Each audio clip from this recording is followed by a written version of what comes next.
how about you? My guest this week on Let's Talk is Second Line Arts Collective founder Gregory Ajid. Is it easier to play good music when you're in a club on Frenchmen Street or staying in very nice hotels and playing at Madison Square Garden? Wow. Well, you know what? A sauna never hurt anybody.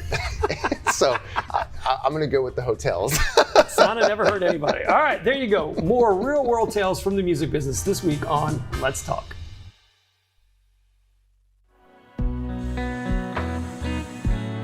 We're local and educational. You're watching WLAE-TV, celebrating 40 years of New Orleans public television.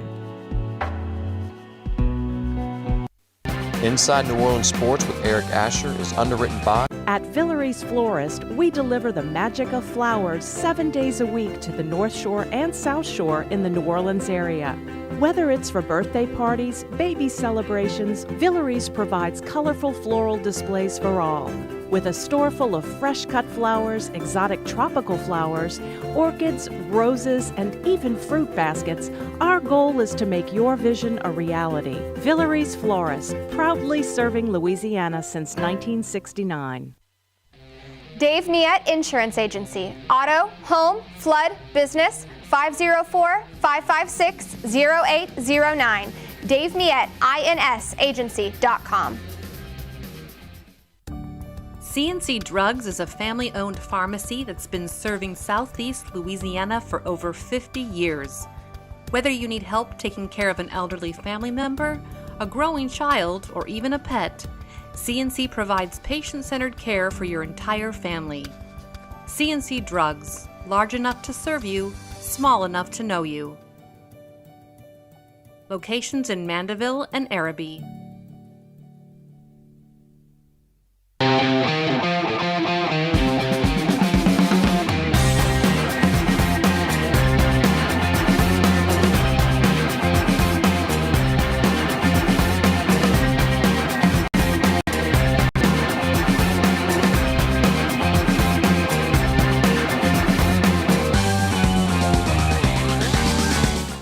Good evening and welcome to another edition of Inside New Orleans Sports. I'm your host, Eric Asher. Over the next hour, we cover all the home teams as we always do. Breaking it down for us, two of the best we have in the state. Great storytellers. They also, again, outstanding again when it comes to covering the home teams. And of course, we love having both these guys on our program. Ricardo LeCompte of Channel 4 WLAE-TV Sports and John Sokoloff, WGNO-TV Sports here in New Orleans. Guys, welcome to the show. Good to have you guys back. Always like to start off with, again, you tell us a little bit about what's going on at your respective stations. Ricardo, we'll start with you first. Yeah, we're in the summer months, so we're just kind of cruising along here before training camp kind of picks up, and then we start picking up the specials and the shows and football gets started. But every Sunday night, 10:35, Fourth Down on 4, we break down everything. Saints, Pelicans, college, prep, you name it. We have stories, interviews, analysis, everything that you want on Fourth Down on 4. And on their WWL app, we have streaming the Ultimate New Orleans Sports Show hosted by Doug Mouton and Ross Jackson. We do a lot of debating, a lot of discussions. We're going to actually have our latest episode coming out Friday, which we're going to talk about OTAs as they wrap up here at the Saints facility in Metairie. And then, of course, in our third segment, we always have a drink and a think. So we get to make a little cocktail and give our final thoughts or last take on things. So, yeah, it's a very fun show. It's kind of getting back up here as we get into the summer months of Saints stuff. So it's a really fun thing. So it's Ultimate New Orleans Sports Show on the WWL app. Beautiful. Yeah, and we have obviously at 6 and 10 every night on WGNO, sports from all around the area. Friday night at 10:30, and then Saturday morning as well. We have Sports Zone recapping the whole week in sports.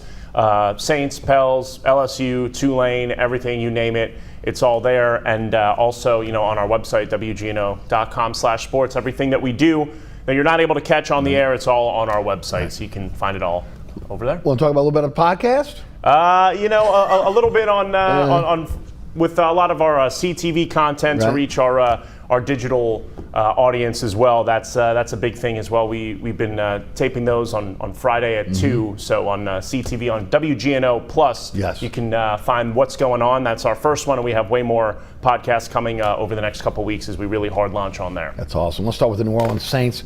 OTAs are ending. Minicamp starts next week. Guys, just your impressions of Kellen Moore's second year OTAs, the way things are kind of flowing. It seems like things seem to be more relaxed. People know what's going on. Talk a little bit about it. Yeah, there feels like there's a comfortability with Kellen Moore, kind of knowing what to do now, kind of handling all these practices and these sessions. It feels like, with any head coach, when you take over an NFL program, especially that young, and the first time you're doing that, and having the responsibilities of not just being what in his role previously as an OC, but as a head coach, you're overseeing everything. And you're getting your staff in there for the first time. You're kind of getting to know everybody. You're inheriting a roster as well, and trying to figure out, this last year, he didn't even know who his starting quarterback was. After it was going to be Spencer Rattler. They drafted Tyler Shuck. There was a lot of kind of uncertainty. Now that we've started year 2, he's got his quarterback established. There seems to be the comfortability of, especially on the defensive side with Brandon Staley, what those players are doing in his system. You can see they're moving a little bit faster. I mean, this last OTA session, the defense did pretty well in practice, stopping the ones on the 11-on-11s on the 7-on-7 drills. And at that point, too, I expect Kellen Moore now to kind of go into his bag a little bit, expand the playbook, knowing what he wants to do with Tyler Shuck, how he wants to run this offense, and just it seems like he's more comfortable in his skin as well, and that's important as a head coach, that confidence, knowing what you're doing, displaying that in front of all your players, and it seems like he's in a better position doing that this year than this time last year when he first took over. John, your impressions? Well, I mean, to go off that, this would be totally different right now if the Saints kind of stumbled at the end of the year and finish the season like 3-14. Because then if you're Kellen Moore, you're young, like you said. I mean, he's younger than a lot of quarterbacks still in the league. Matt Stafford, Aaron Rodgers, Kellen Moore's younger than those guys. So if you ended the year 3-14, you didn't really see things trending upwards and all of that good stuff, then you might be second guessing yourself. But no, he's got the quarterback. He is comfortable with the installs and how he runs things, how OTAs have been going, all of that stuff. He's comfortable. You won 4 of your last 5. Now you can build on that. So obviously there's much more confidence there. I just think that we're slowly starting to get answers to a lot of questions that this team has. There's a plethora of them. Who's going to replace Alontae Taylor? Looks like it's going to be Jonas Sanker in that star position. How's that going to go? The weapons for Tyler Shuck clearly need some. You can't just have Chris Olave. I know WLAE was solid to end the year and Juwan had a good year, but you need a little more for your quarterback. Okay, well, they bring in, Bryce Lance. They bring in Jordan Tyson. You bring in A-Chan. All right, how are all those guys going to fit up there too? David Edwards, is he really going to help Kelvin Banks? Like, there's a lot of new for this team, and obviously the $1 million question with Alvin Kamara. What's going on with that? I mean, it's clearly the big elephant in the room. It's all anybody's talking about. Maybe not them in the locker room, but I know Mickey Loomis and him and his agent are playing some form of a game of chicken. But from a media perspective, that's our number one thing that we've really been looking at. So a lot of unanswered questions, but we're slowly starting to see how those guys fit in and how they're going to obviously ultimately help Tyler Shuck continue to be on the incline, because nothing else is going to go forward unless he continues to progress like this. Go ahead.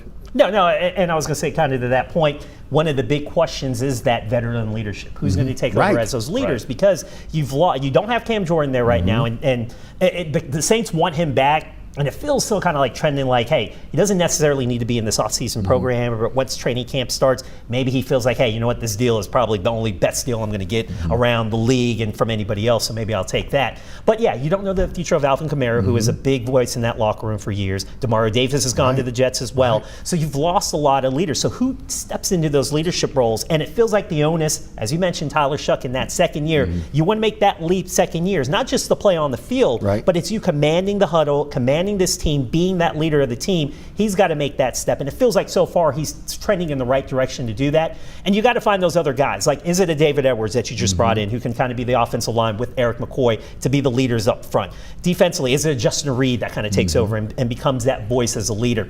That's what we're kind of seeing in this offseason program right now, is who are those guys that are going to step up when things get tough during the regular season, and it's going to happen. It's the NFL. Who are those voices going to be that calming presence, or those guys that are going to drive you to go, hey, you know what, we're going to get over this, and things are going to be better on the other side. And this is what we're kind of trying to figure out as the offseason program rolls on. Well, Travis, like, you talk about Shuck, that's all anybody mentions. Whenever you talk to anybody about him, it's like, man, he doesn't seem like a second-year player, the way he commands the huddle. What impressed me the most about him last year was how smart he was. I mean, I feel like being a successful quarterback in the NFL, at least 70% of it, I truly believe, is what's in between the ears. And he showed he has that, and he can lead. I mean, when Byron Young borderline broke his jaw. I mean, Shuck got back up, stapled it, had to eat food from a straw. Like, I think stuff like that and the way that he leads, I think that carries a lot of weight with people. But we talked to Achane this week. He said that. I talked to Devon Vele. He said that. Yeah. All of these offensive players. David Edwards, I did a story on him last week, and he was talking about how he sees a lot in Tyler that he used to also see in Matt Stafford and Josh Allen, guys that he blocked for. Those guys won the MVP. Right. One of them's a Super Bowl winner, and both of them are probably going to the Hall of Fame. So that's obviously been an impressive part of it. And I know these guys are talking about it, and talk can be cheap, but we saw early stages of it with Tyler. Right. Guys, let's talk about the future of Kamara and also Cam Jordan. Kamara shows up for one day at OTAs, make a statement last week. He's not there. Everyone should be there for mandatory minicamp, with the exception of Jordan, who's not under contract. What do you think happens there? Is he on this roster? It certainly appears that the team wants him there. Achane was talking about yesterday, wanted to be in the same backfield with him. Obviously, he wants to be here. It looks like it's going to be. This is for Jordan and Kamara. To me, it looks like it's all about the contract at this point. Yeah. Okay, how much are they willing to play for? Yeah, and it feels like, just kind of getting the sense of what Kellen Moore, Mickey Loomis has said all off season. They want Cam Jordan back, but it's going to be on their terms. And right now, Cam Jordan is the one going, well, look what I did last season. Look at the 10.5 sacks I was able to produce. I know the way Mickey Loomis does all his contract negotiations, he sets the value. Here it is where I think you are value-wise, and I'm not moving from there. So it's one of those where it's like, all right, well, how long can Cam Jordan, kind of wait until see if he can get that number up or push to get something better before he ends up signing. And I think in the end, my gut feel says that he's going to be around by training camp starts. Kamara's situation, it's one of those where it's like he came for that one day in OTAs last week, just to make sure that he's in front of the cameras, saying and pleading his case, like, hey, I want to be here, I'm here, make that move, Saints, right? And the Saints are going to have to restructure the contract. Kamara's going to have to agree to be like, hey, yes, I'll take less money to do that, but you're not going to just cut me. I'm not going to force my way out, demand a trade. I'm going to be here. Otherwise, I'm going to be on a beach sipping pina coladas. Like, that is what he's going to do. So it feels like that. It's almost kind of like a stalemate. Like, he is under contract. Yes. He's not. He hasn't been cut. Does he want to take less money? If you're in Alvin Kamara's situation, why? You had the thing restructured and they promised you all this money. You don't have to take less. You don't have to do that. But of course, financially wise, it doesn't make sense to pay that much. So I feel like that battle's going to rage on, and I think someone's going to have to force someone's hand, and it hasn't happened yet. Guys, one thing that I think people forget is that a lot of this contract situation is Saints kicking the can down the road for years and using again the salary of their high-priced veterans to be able to create cap room. Again, when you look at Cam Jordan, they ate all the cap room all of his dead cap this year. Of course, with the Kamara situation, the last contract was a 2-year deal, and it was basically to get them out of cap hell. Yep. So people forget about again what those team players have done to be able to open up cap room. Now they're going to be in a situation where they're going to be asked to come here, play on an incentive-laden deal with again not any guarantees on playing time. Yeah, and that's what Kamara's going to have to deal with because he is going to be the second back behind Travis Achane. So if you're going to have an incentive-laced contract, I don't know if he's going to reach some of those numbers, because he's just not going to get as many reps. So again, if you're Alvin Kamara, you go, well, I don't have to take less.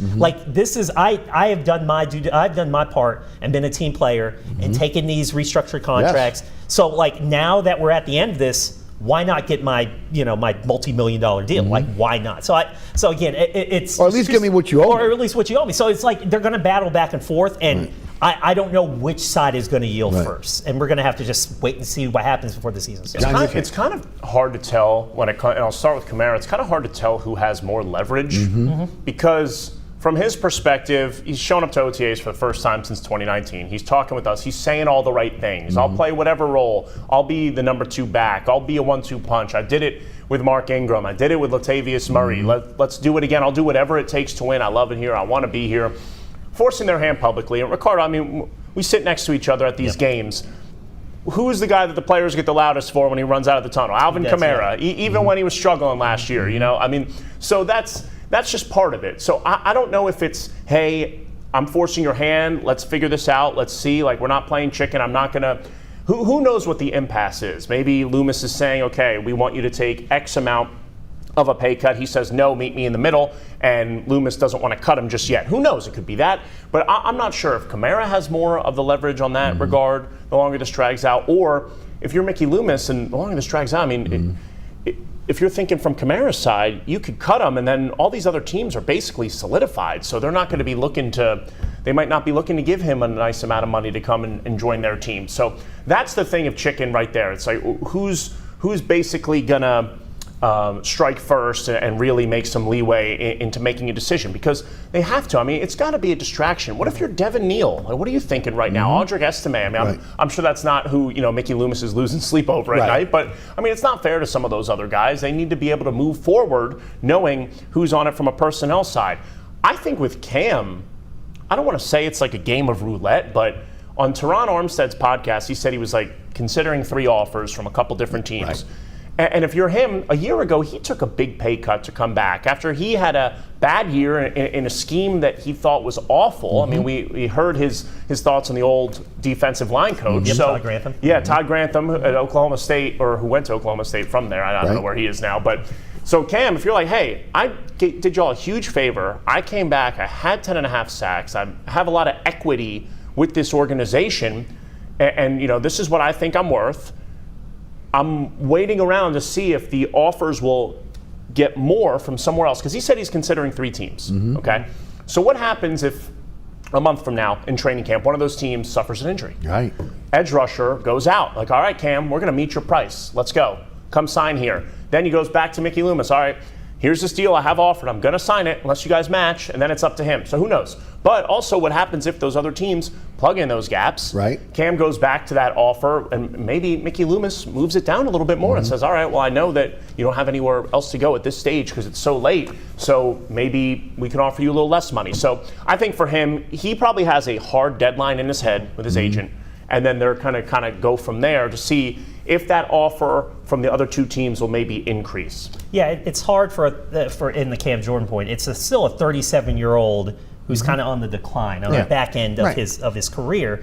So I don't know how many. He may say 3, but we all know the rule of 3. We always double, we always triple stuff if something is 1. Yeah, I got 3 of those, whatever, and it's it's divided by 3 is probably just 1 team. But that's the thing. It's a guy who's coming off a career, but it was all like a great double-digit sack year, but there was a lot of help from the other side with Chase Young, who was outstanding. You look at the stats when he started to get the sacks when Young came back. Yeah, so he had 10.5 sacks the last he missed the first 5 games, and Chase Young still finished. Right. So you're saying, all right, if he's got this money, most teams are going to view him as more of a rotational veteran piece that they have in there, but not really, you may not get as much playing time versus the Saints, where like, hey, you've been around here for that. You've worked that enough. You've built up enough equity where we can depend on you a little bit more. So I feel like even though he says 3 and part of this, the way Mickey Loomis does his negotiations, it's again set that line. If you find something else better, I'm not going to fault you if you take it. That's but I'm setting the mark of where I'm at. And again, if there was something better, Cam would have already taken it. And I don't think there is a better deal than what the Saints. I would agree. Or maybe it's not even like marginally better. Who knows? I don't know. Well, again, and I don't think he'll be there before training camp. If he does sign, again, it'll be training camp. It won't be before that, in my opinion. All right, guys, I want to ask you, because you had a chance to see the team at OTAs. I know you guys have looked at the depth chart. Is there a position on this team you're concerned about in terms of quality depth? Quality depth. I would still say, I'm still saying offensive line. I agree. And, I mean, you added David Edwards, so you're trying to shore up that left side, right? But after that, again, if you have an injury on the offensive line, and we've seen it when the Saints have struggled, it's those injuries up front. I don't know depth-wise where you would go. Like the only place I feel confident is probably Simpkins if McCoy went out, just because I think Simpkins has been great the last 2 years, especially he came on. I remember the preseason game last year when they were out on the West Coast, and you're just seeing him all over the field making blocks, pancakes left and right. But outside of that, I mean, I am very concerned if there are injuries up front. I feel like this team is going to struggle. Tyler Shuck is going to struggle. The health of that first 5 is paramount, because the depth behind it, I'm still not confident. 100% agree with that. Yeah, you're putting a lot of stock into is if Isaiah from Auburn, if he can fill in, Isaiah Wright, if he can fill in and be solid for you outside of there. But once Eric McCoy, and it's not his fault, but he hasn't exactly been an Iron Man the last couple of years as well at center. And if you have to shift stuff around, missed 20 games in the last 2 years. Yes. Yeah. So that is the issue. So unless someone else emerges there, they're going to need a little bit of luck for that O-line to fully stay healthy, because there's a lot of potential on that left side. But like you said, if one of those guys goes down, if David Edwards has been healthy, besides in 2022, after the Rams won the Super Bowl, he was put on IR for a concussion. He only played 4 games. But outside of that, he's been pretty durable. Kelvin, knock on wood for them, has been pretty durable. But that whole rest of that O-line between, somewhat shakiness and injuries. Fuaga dealt with stuff last year. Cesar Ruiz is always Ruiz also just underperformed too. Mickey Loomis even said it at his end of year presser. So that's one. But also I feel like the secondary is not, I feel like you're banking on a lot of stuff that you think will work out, but you don't have that much confirmation of seeing it. Can Jonas Sanker play star? I mean, he did at Virginia, but that's no disrespect to you and your Seminoles. That's the ACC. This is the NFL over here. That's all the disrespect. But can he play there? I don't know. We'll see. All right, is he going to replace Alontae Taylor? Alontae Taylor got paid a lot of money for what he was able to do and show. All right, can he do that? We'll see. Will Kool-Aid McKinstry take a step forward? Will Blackman, he missed the first game. Everyone's talking about how great he was going to be. What's he going to be able to contribute to this team? So I think the secondary is a question mark for me. Yeah. Any other positions? Probably linebacker as well, just because, you lose that voice of tomorrow, but you're depending on Pete Werner to kind of step in and be that leader now. Yeah. I feel confident he can be the leader, but can he still produce like he has now that he doesn't have tomorrow? Does he flourish and become a big component to that defense as well? Danny Stutzman in the second year. We're going to see if he's able to. Caden Ellis is a good pickup and someone who understands just the culture of New Orleans and how this kind of runs, and that could be a good pickup. But then after that, it's like, you're right, you got Isaiah Stallbird. If you kind of end up having more injuries of that, what do you do with the linebackers? So depth, the front line feels good, but again, there's injuries up there. I don't know about the depth behind it. I would agree. I think Stutzman's the key at linebacker in terms of that rotation. Can he step up in his second year and be the player that he was at Oklahoma? So again, he was a tackling machine at Oklahoma. Guys, I am very concerned about the offensive line depth, and I'm a little surprised, again, with the cap money they have left, that they have not tried to go out and upgrade that with veteran depth. Okay, veteran guys. They have a lot of guys that are journeymen. They have guys that have been undrafted free agents, college free agents that are backing up that offensive line. And you would think, based on having a young quarterback who is going to need protection, the fact that they spent a lot of money on A-Chain to come in, they didn't have a lot of holes for running backs to run through last season, that would have been a priority. I get it. They go out and get David Edwards, great pickup, but they haven't backfilled again the second and third teams. And that's what I'm concerned about. Yeah, and it's remember Nick Saldiveri, who should have been a great rotational piece, has been hurt his entire career. Already on IR again, he's already on IR, and he's not going to play this upcoming season. So some of their draft picks haven't also hit as well in terms of getting that depth and replenishing that depth. And that's what they'd rather do versus spending a lot of money on veteran guys. And maybe it's part of hey, we need to build continuity on the offensive line. So it's we want to have these pieces here. But again, I feel like they could have done a better job, as you said, of making sure that they have those depth pieces behind, but they simply haven't. They're more going, well, I think we can develop these guys and do it on the cheap. Yeah, and I get that, but at the same time, if this is a year where you're ready to take the next step, you've got a young quarterback who's going to need protection. You need to backfill that offensive line. And look, that's one. I don't want to go back to Sean Payton. Yes, that's one thing he always had. He had solid offensive lines, but he had great depth, and he always had a swing guy that could play multiple positions. And I'm not sure they have that on that offensive line this year. Guys, but before we wrap up with the Saints, Tyler Shuck, your thoughts on Shuck, both you guys, the leap that he's made so far and the leap that he has to make for this team to take the next step that everybody believes they're going to take this season. Yeah, I mean, it really starts with, did they give him what he needs? And you were talking about the O-line. If the O-line stays healthy, which is a huge if for some of those guys, then okay, he's in a good spot. But did they do enough around him elsewhere? You're banking on Chris Olave being healthy again all season, which, historically, he's had issues with concussions. I feel like I don't want to say a ticking time bomb, but I'm always a little nervous for him whenever he catches any ball over the middle. That's one thing. is Devon Vele going to be able to continue that production those last 4 games? Is Jordan Tyson going to stay on the field? Is Jalen Polk, they're taking a flyer on him like you talked about, bringing in other guys, hoping that they get better this time around. Juwan Johnson, can he be consistent?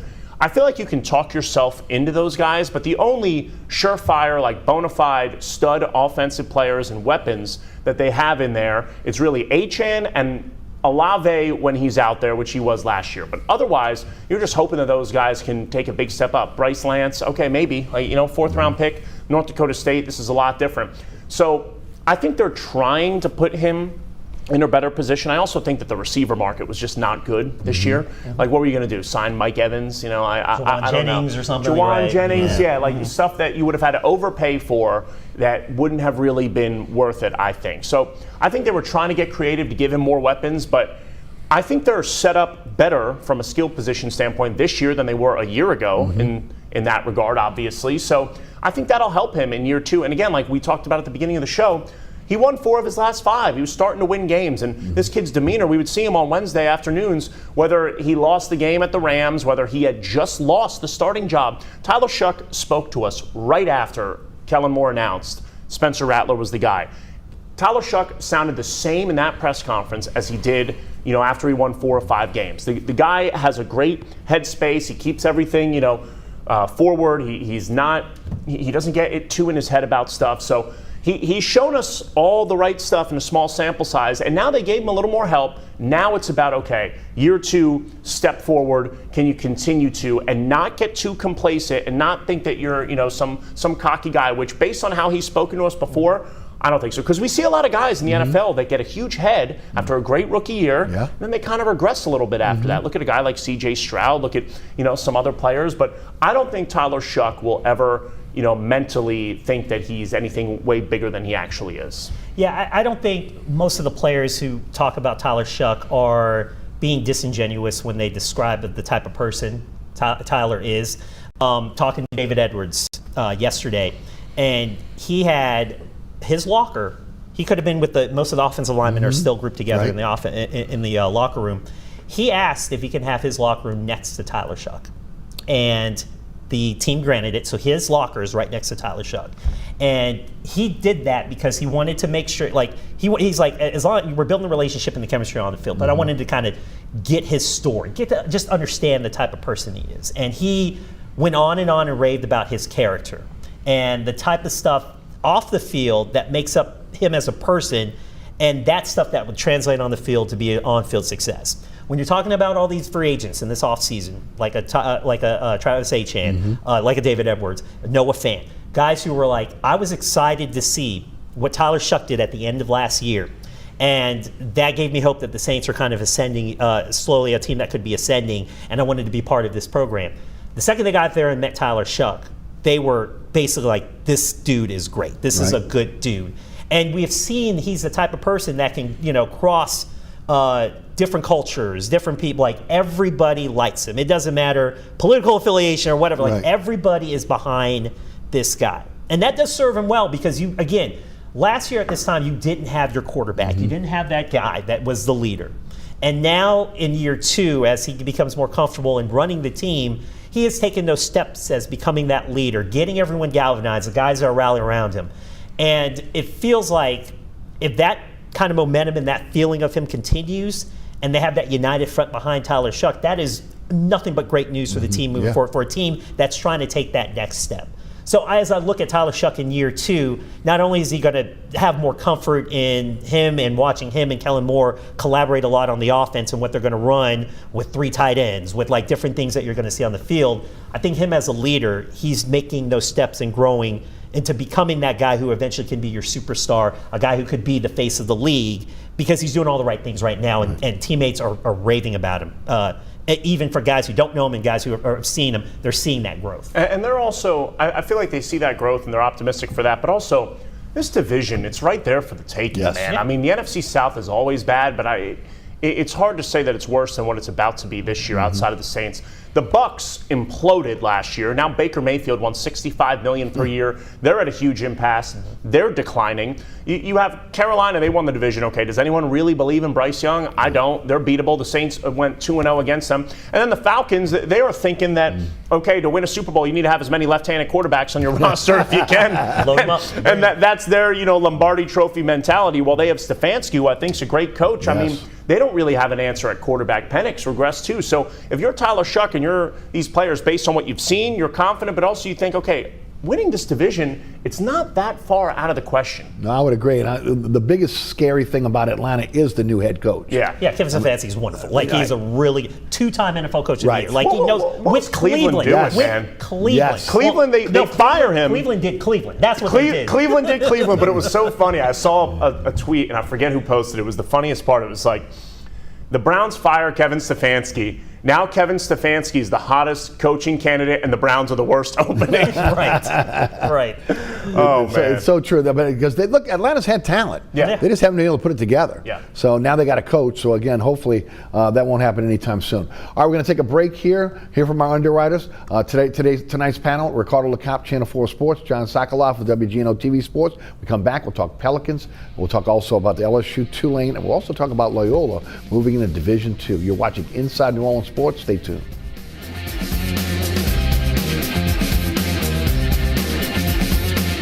Located at 3701 Iberville Street in Mid-City is Katie's Restaurant and Bar. Open 7 days a week, Katie's offers daily specials for lunch, dinner, and Sunday brunch. Serving New Orleans cuisine such as fried shrimp platters, grilled redfish, and a fully stocked bar. And don't forget about our expanded event seating and local entertainment. Featured on the Best of Food Network's diners, drive-ins, and dives, Katie's Restaurant and Bar. Burkhart's Air Conditioning, Heating, and Refrigeration has been family-owned and operated since 1989. Burkhart has energy-efficient solutions and offers brands such as Mitsubishi ductless AC units and Amana, the only manufacturer with a lifetime unit replacement warranty. Burkhart's offers maintenance bundle packages that include servicing your AC, generator, and tankless water heater. For more information on the services Burkhart's provides, visit acpromise.com. Burkhart's Air Conditioning, Heating, and Refrigeration, providing comfort for life. Welcome back to Inside New Orleans Sports. I'm your host, Eric Asher. Ricardo LeCompte, John Sokoloff on our panel tonight. Guys, we'll shift to the New Orleans Pelicans. Obviously a new head coach. Joe Dumars has had a year now with Troy Weaver and, of course, his son Jordan to look at this organization and figure out what direction they're going to go. Had a lot of firings early after the offseason in the back of the house. They made a lot of hires, and so far those hires look like, again, they're outstanding hires for Joe Dumars. The big question is what's going to happen with this roster. Since the first time I have you guys on the program, since Mosley has been hired, first of all, your thoughts on Jamal Mosley as the head coach? Yeah, I think out of the pool of candidates that were available for the Pelicans, I think Jamal was probably the best choice out of them, and I think it was one of those where Orlando got rid of him, and these are guys that, like Joe Dumars and company were like, hey, Jamal Mosley ends up being available. Like, this is, a guy that we feel comfortable in. And he follows kind of the mantra of what Joe Dumars wants to build here, which is that toughness, which is, reliability on defense. 2 out of the last 3 years with Orlando, they were in top 10 in defensive efficiency for their teams. But yeah, I think it goes back to where, like, they got the voice or the guy that Joe Dumars wants in there, but it is the construction of the roster. It really is, all right, what pieces, now that you have now assessed it for a full year, what pieces do you want to keep? What do you need to move on from? What do you need to add? And obviously, like, shooting is a big thing. Like, they don't have enough scoring, enough shooting. How are you going to get Derek Queen and Zion to kind of work? And it feels like you would have to. It feels like the Zion experiment for me is over. It should be over. Right. But Joe Dumars is such a big fan of Zion. Like, Jamal Mosley is going to have to figure out offensively how that works, because we've seen it on the court multiple times and how the efficiency numbers with them on the court together does not work. And then I think it just hurts that they do not have a first-round pick in this upcoming draft, with all the talent that's laden in there. So if they do make a move on draft night, they're going to have to give up the likes of a Trey Murphy, moving Herb Jones to get back into the first round, to get a younger guy that can fit what they want to do, whether it's rebounding or whether it's shooting. But those are the two big things that they've got to kind of add to this roster. But in terms of what they hired with the Jamal Mosley, I think it is an upgrade from what they had with Willie Green. Yeah, by the way, there's a rumor out there that they're trying to get back into the top 10, which is kind of scary considering what you probably have to give up to get back into the top 10. Your thoughts on Mosley? Mosley there's good and bad, okay? And this isn't even a boring answer, it's factual. He got to Orlando, dumpster fire, rebuild. They had Nick Vucevic, Aaron Gordon, all these guys, perennial 7-8 seed. They finally, at the front office, all right, we're blowing this up. We're starting from scratch, okay? He was part of that start from scratch. And they hit on some of those picks. Franz Wagner, when he was healthy, he was good. They won the lottery, which you can't stress enough. Yes. They made the right selection of Paolo in a draft where there was a lot of debate between that, Jabari Smith, Chet Holmgren. Sure. They made the right pick there. So he took them from dumpster fire rebuild and quickly turned them into a playoff team and a team that was once the 5 seed in the East that has done well. They went all in and underperformed. In the NBA, these coaches get recycled all the time. Yes. The good, he instilled a great culture there, great defensive culture, made those guys be playing out there like it was a football game, the Jalen Suggs of the world and all that. That was very impressive, their defensive identity. They were number 2 in the league in defensive rating 2 of the last 3 years. Great. The negatives, man, the offense was so frustrating, especially down the stretch. That was a big reason why Orlando had trouble. I feel like I'd be watching their games, and even late in the game, things wouldn't change as much. You would see them set a high screen for Paolo, that'd be it. Paolo publicly called him out, saying that we don't make adjustments, and he countered him saying that other teams play harder, whatever. I don't love that, but what I do love is this Pelicans team desperately needs a defensive identity. Agreed. Maybe they have to make some changes, obviously from a roster perspective, because what they have right now, defensively, wasn't cutting it last year. A lot of buckets were so easy. So I think he'll help in that regard. I think he's got experience. I think he knows how to build a team up that has a lot of young guys into making them a contender. And that's what he's going to come in here to do. They're not going to win the Western Conference. They're not going to win an NBA championship, right away. But he's going to help them get on that right track. But a lot of it depends on those moves. And the top 10 of this draft is amazing. I really love it. Yeah, I was going to say one more point with Jamal. The big reason why Orlando made progress, and again, they got to a playoff team. But the second you lose your superstar in Paolo Banchero because you're publicly criticized, that's where he failed in Orlando, he lost Paolo, right? Sure. So now you go to the Pelicans where there isn't a Paolo on this thing. Even Zion isn't Paolo, right? So you still have a young buy-in. You still have the buy-in, and it's not at a point where he'll come in and there's this distrust of going, man, he all the stuff that Paolo was saying publicly about Jamal Mosley, that won't go, oh yeah, that filters into this part to the Pelicans, and they go, oh yeah, we can't trust Jamal Mosley, or he may be this way or whatever. So at least when he takes over a Pelican squad, there he does have some viability going, hey, look what I did in Orlando in terms of the positive. Here's my standard. You got to meet this. And that's the buy-in already. And that's half the battle. It's just getting the buy-in from your roster. And I think they will buy into Jamal Mosley. I love the fact he's a defensive coach. I love he's bringing that football mentality, the needed and necessary. You see it right now in the finals and the playoffs. You have to be a defensive team to be able to advance. My problem is he brings his entire staff over and the problems they had on offense, which mirror the problems we had in New Orleans in a lot of cases when you go with Zion, Brandon Ingram. Here's the ball, everyone's standing around. That's right. It's going to be ISO ball, everybody's going to stand around and watch.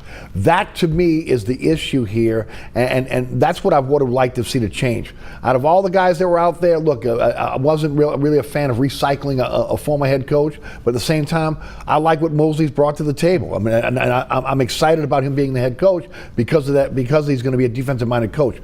But they've got to do something on the offensive side of the ball. Yeah, and really his offensive assistant, who's that's going to be key of how he wants to kind of run this offense and get it going where it's functional. And again, it's all right, you've got some good pieces with Derek Queen and Jeremiah Fears as your kind of those rookies that you can kind of do that. And I think Fears can be I think in year 2 he can be more of an explosive threat scoring. We kind of saw glimpses of that last year when he had the 40-point game, and you go, okay, there's some signs there. And I think running the offense through Derek Queen because there's a reason why he's like baby Jokic. Like there's a reason why, because he's at 7 foot. Jokic even said that after that game. Because you're 7 foot, you can 7 foot. He can post up if he needs to, but also having someone that big up, at the point, and you're looking, he can see everything. Yes. And then you can kind of run offense out of that. I think you have to structure your offense that way versus a lot of the ISO ball that they've played the last, because it's basically been like, hey, let's give it to Zion and let's just go ISO 4 straight possessions, and you're kind of like, do you want to have any other drive and then kick? It's kind of basic rudimental offense that and easy to stop. Yeah, and it's very easy to stop, especially if you're the Spurs or the Knicks of the world, which two great defensive teams that we're seeing in the NBA Finals. It depends on, I want to see what the offense assist does and how they want to run offense. If it looks the same that has looked the last 4 years under Willie Green, nothing is going to change. No, I would agree. And it doesn't matter how great of a defensive team you are, you have to put the ball in the basket to be able to win, and you're not going to win like that. Guys, the other part of this is, based on what Dumars wants out of this team, the personality of this team, which again will be reflected by Mosley being the head coach, defensive, tough, they're going to have to make changes. They don't have those players on this roster. Okay, so the question is, how deep will they go in this roster to be able to make the change? Dumars had a full year to analyze this roster and what he's looking at. And then, of course, the big question is, who stays, who goes? The number one guy out there that everybody's talking about is Trey Murphy. To me, you've got to get a better deal than Memphis got for Desmond Bane last year going to Orlando, and that means maybe a young player, veteran player, multiple first round picks and pick swaps.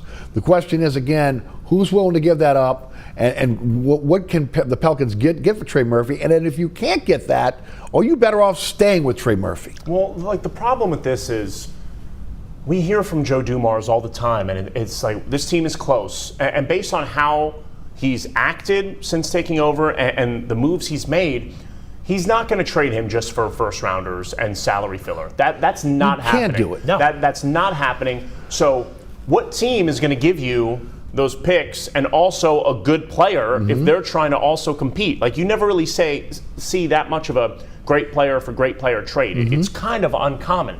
Now, I was even toying around with some trade ideas with him, because the interesting part about Trey Murphy is he's 25 years old. He had the best year of his career last year. While there are some small shortcomings in his game, he's a 3-and-D wing, great defender. I think he's better than Mikal Bridges. And also, he has 3 years left on his deal, and it's a great contract. He's making late 20s per year. That is such an affordable, great team-friendly deal. So if you want to strike when the iron's hot, but they don't need to just force a trade just to do it because of that. If it really makes sense, and the good thing that Joe might be able to use to his advantage is the fact that the league is so desperate. That's why Jamal Mosley got fired.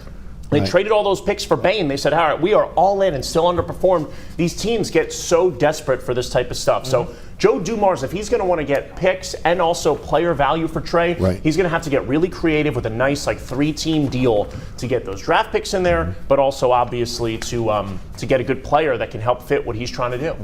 Yeah, and I think part of the movement from what they should have done with the roster last year, when Yves Missy's value was up, they should have shipped him first, and then if you wanted to move Trey Murphy again, I think that's where you would have to structure a deal where, again, that best player that you're going to go if you ship Trey Murphy is going to be, it has to be that top 10 pick. It's got to be one of these picks in this draft that's going to be that guy that's going to replace Trey Murphy. But again, I think we can't stress enough, you have to make changes to this roster. There has to be some changes, because again, we have seen this roster run back now for the last 3-4 years. There has to be some significant changes with some of the core that they've got. You can't just hang on to what happened in the 23-24 season where he won 49 games. Because let's face it, Zion's regressed since then. He hasn't shot it as much. The rebounding, it's just, he doesn't look like he used to, which is sad, because he's in his mid-20s now. This is when he should be approaching and the best shape of his life. Right. He is. He was in the gym the other day there, and it's just okay. So I don't know. I mean, I think a lot of it does start with shipping him out there and just seeing what the market is. But who knows? I think him and Queen, it's going to take a lot to get those two to play together. Right.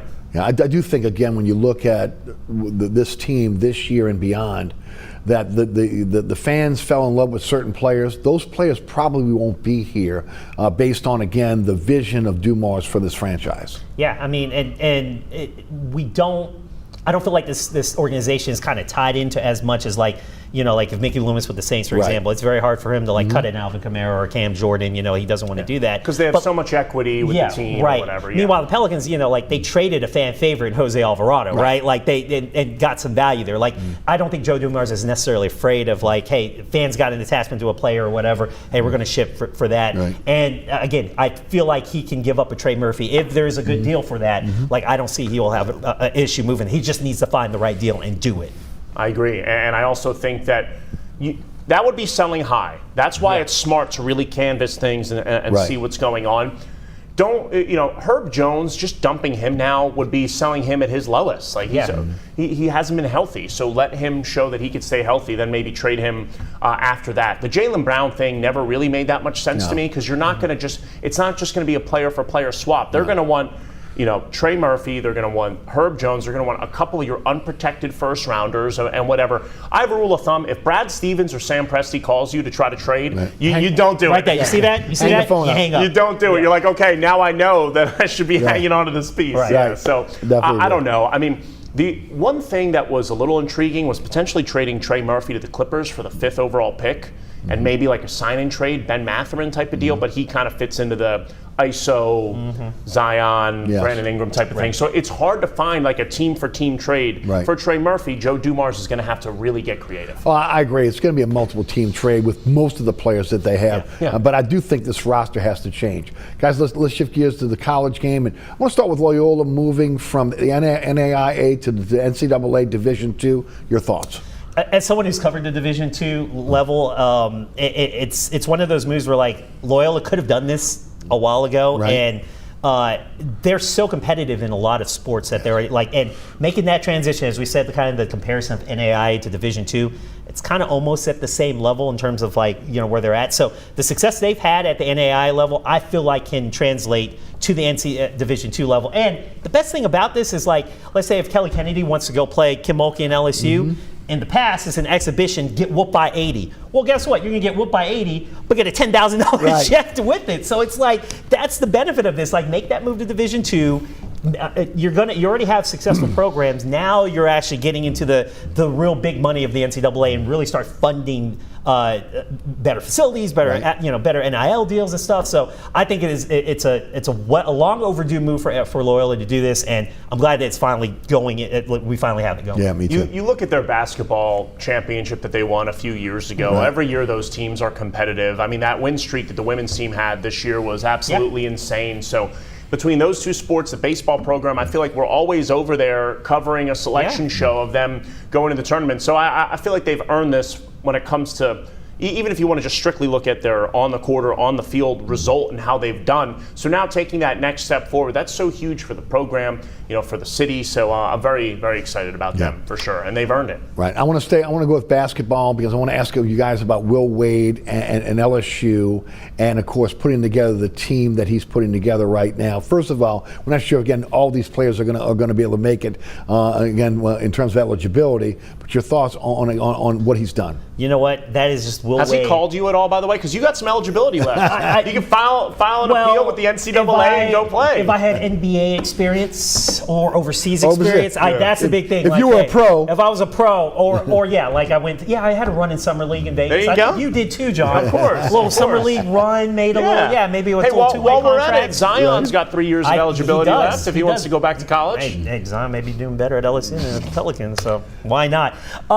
You know what? I love at least, and I think this is why LSU fans are so endeared to Will Wade, is because he does want to win. He understands what this thing is. So it's hey, I couldn't get an Alan Graves to drop out of the draft and come, and Alan Graves was great with Santa Clara last year. I thought there was a real chance of that. Yeah, it seemed like it. Based on the context. I'm not saying based on any reporting or whatever, but it just made sense. I mean, it made sense. Your older brother played at LSU. It's one of those where it's hey, you are a fringe first rounder. I still think he goes in the first first round, but you're a fringe first rounder. Like, why not come to LSU? You're right up the road. You grew up in Ponchatoula. Like do that. It makes sense.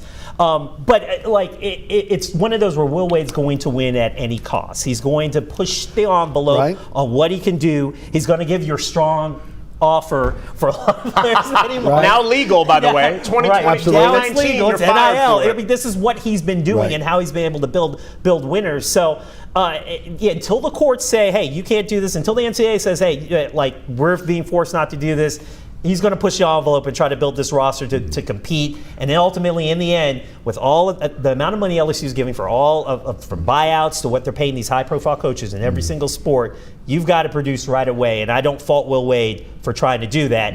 It's just Will Wade, it gives off a kind of certain vibe where a lot of people go, oh, I don't know why he's, this is Will Wade. But hey, if it works, it works. Until it's illegal? Until it's illegal. Right, there you go. And the funniest part was what he did before, gets fired for. And now doing exactly what he got fired for would lead to him getting like a $7 million a year new contract or whatever. Or Javonte Sparks, people will be like, no, we got more from another thing. Give us another better offer. Right. Exactly. No, but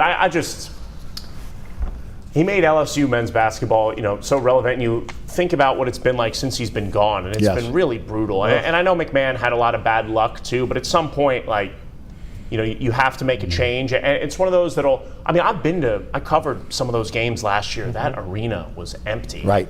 It was embarrassing empty in there. Yeah. No one cared. Right. No one was watching. No one was paying attention. I know you pay attention to your, obviously, web traffic at your station with us. No one's clicking on it. So that's no one. Yeah. Now not only do you bring in somebody who's had success and has taken McNeese to the tournament. He took, NC State there. He's won everywhere he's been. And you already know what he's like working with him on a day-to-day basis firsthand. To recapture that kind of nostalgia to get the fans excited and also be excited about his body of work.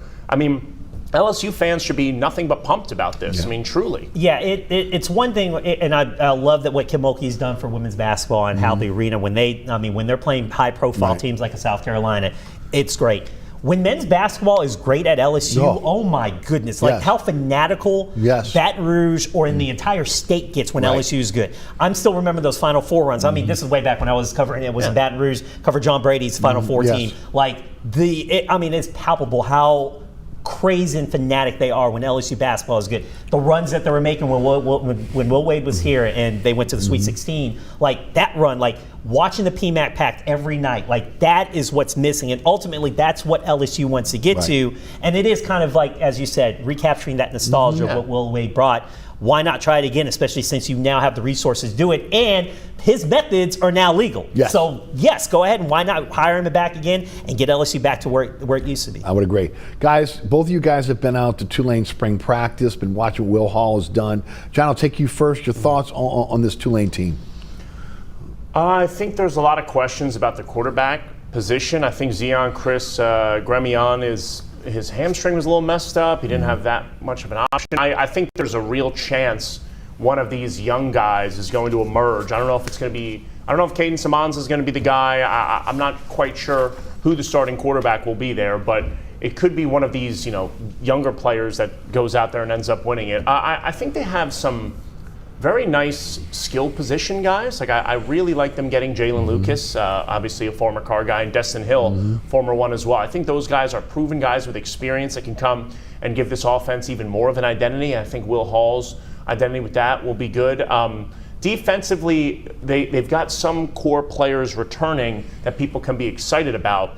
It's just, and this is nothing against Will Hall, but the practices there have been intense. They've been good. And I think everyone's really bought in and committed. I'll just be very curious to see, what it looks like once, the season gets rolling, because they have a tough start to the season. It begins at Duke and things are tough. And John Sumrall is a young star in this business. Tulane hit lightning in a bottle, being able to get him over from Troy. I thought he was going to go from Troy to a Power 4 job, to be quite honest with you. So I think it's been encouraging so far. I just think that the expectations for this group are so unbelievably high based on the last few years they've had, where I'm trying to give them a little bit of grace to form their own identity and whatnot, and not, kind of slam them too hard. It's hard to learn too much from the spring this time of year, but also, when it comes to a team like this, they're facing some high expectations. Yeah, I would agree. I got two fronts. We'll start with the first one with Will Hall.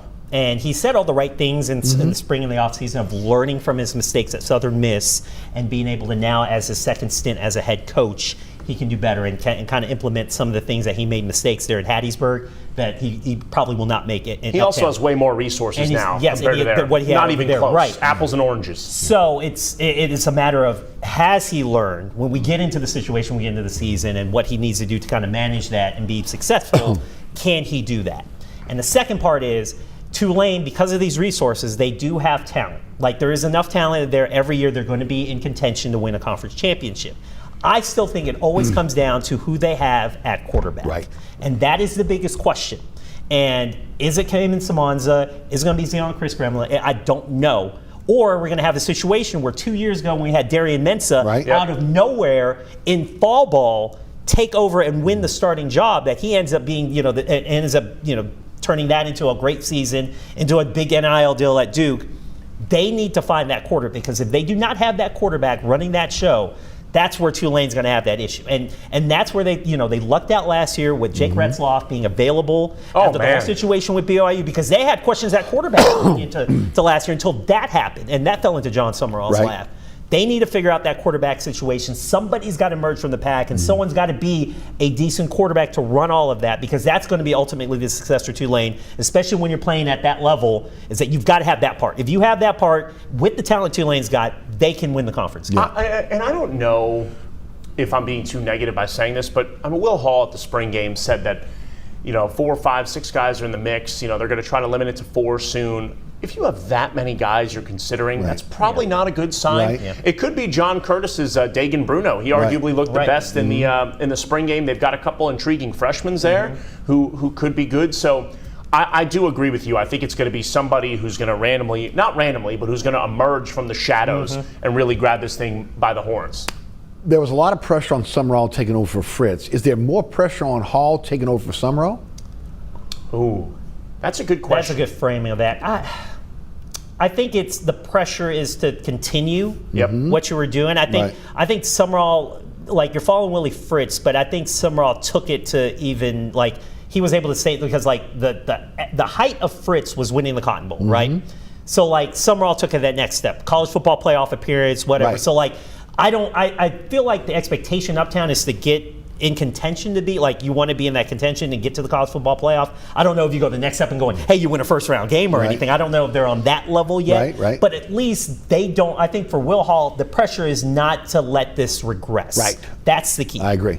Yeah, and I think that, to no fault of Will Hall, but now it shows you don't just have one guy ahead of you that took this program to new heights. You got 2. So the pressure has mounted onto him more. So it shows, okay, we are giving you enough. Objectively, these 2 guys, 2 separate coaches, different guys, they had enough to get this done. So now, like, there's no excuses. It's not just, Willie Fritz was this amazing coach, way better than anybody else. Like, he's a great coach, but at the same time, Tulane has proved multiple times that we will give you the resources you need to win an American championship. And I think Will Hall has some pressure, and I do think that based on the fact that there were some people, he even said, I might not be people in this room's first choice for this job, but I'm the right man.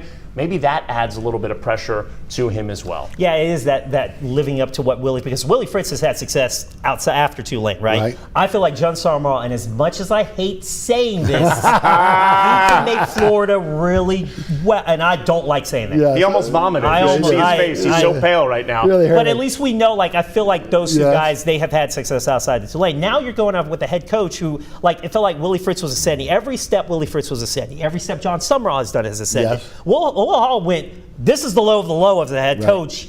Does he accept, or does he kind of regress? And that's kind of where I think the internal pressure, or that personal pressure of going, can I actually do this, is with Will Hall. Ricardo LeCompte, John Sokoloff, thanks so much for being with us here on Inside New Orleans Sports. Great panel tonight. I knew it would be. All right, folks, thanks so much for tuning in. There's a QR code on your screen right now that will take you to the WLAE-TV YouTube channel. Also, my website, ericasher.com. I say it every week, so many ways to catch our program. We are so blessed. WLAE-TV, WLAE-TV 2, to Pelican Sports Television. Set your DVR. You'll never miss the program. You catch me on the radio, 106.7 The Ticket. It's 4 to 6 weekdays. You can listen live at ericasher.com. The Ticket has an app, 106.7 The Ticket app. You can download today. Also, iHeartRadio app, TuneIn Radio app, and of course the Ticket 1067.com as well. I want to thank the underwriters who make our show possible. Please support our underwriters. The reason why this show has had its longevity. And of course, special thanks to the folks here at WLAE-TV who produce our program. Ron Yeager, Jim Dotson, Alex Chacon, and the best director on the planet, William Hill.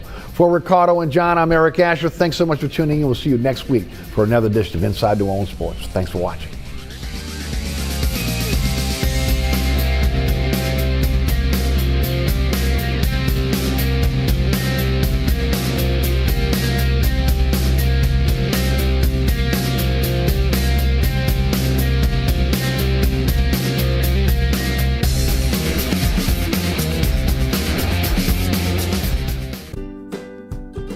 Consumers today want a lot more information on just where their food is coming from and what's involved in bringing it from farm to fork. America's Heartland gives urban viewers an inside look at modern agriculture, your chance to meet the men and women on farms and ranches who play an essential role in delivering food, fuel, and fiber to our nation and the world. Real people, real stories on America's Heartland. Saturdays at 5 a.m.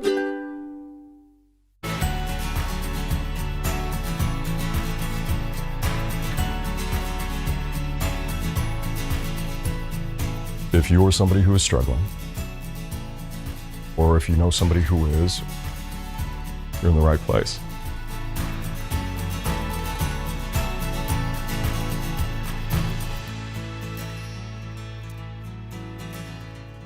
Thursdays at 2:30 p.m. We're local and entertaining. You're watching WLAE-TV, celebrating 40 years of New Orleans public television.